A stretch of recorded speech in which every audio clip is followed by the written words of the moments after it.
আমার যখন বিয়ে হয়েছিল তখন আমার স্বামীর লেখাপড়া শেষ হয় নাই, তার কোনো আয় রোজগার ছিল না।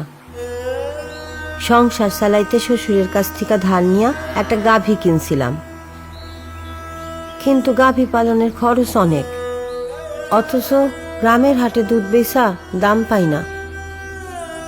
গাভী পালনের খরচ জোগাইতে গিয়া আমাদের অবস্থা আরো খারাপ হইল।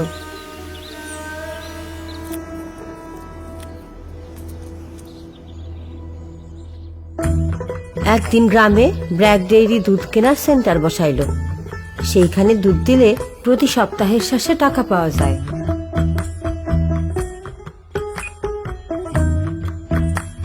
তখন থেকে দুধ বিক্রি নিয়ে আর চিন্তা নাই। আমরা আরো কয়েকটা গাভী কিনলাম, সেই গাভীর দুধ বিক্রি করলাম আড়ং-এর কাছে।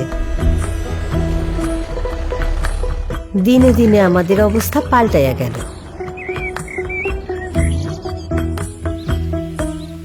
এখন আমার নিজের জমি আছে, আর গাভী আছে 5টা 10টা না 26টা।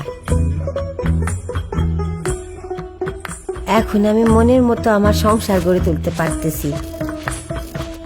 আমার সন্তান বড় হইতাছে, ওরে নিয়ে আমার অনেক স্বপ্ন। শুধু আমি না, আমার মতো 28,000 গাভী পালনকারীর জীবন বদলাইয়া গেছে। ভাবলে ভালাই লাগে, আমার খামারের গাভীর দুধ সারা দেশের মানুষ খায়। মাঝে মধ্যে ছোট্ট একটা সুযোগ পাইলেই জীবনটারে বদলায় ফেলা যায়।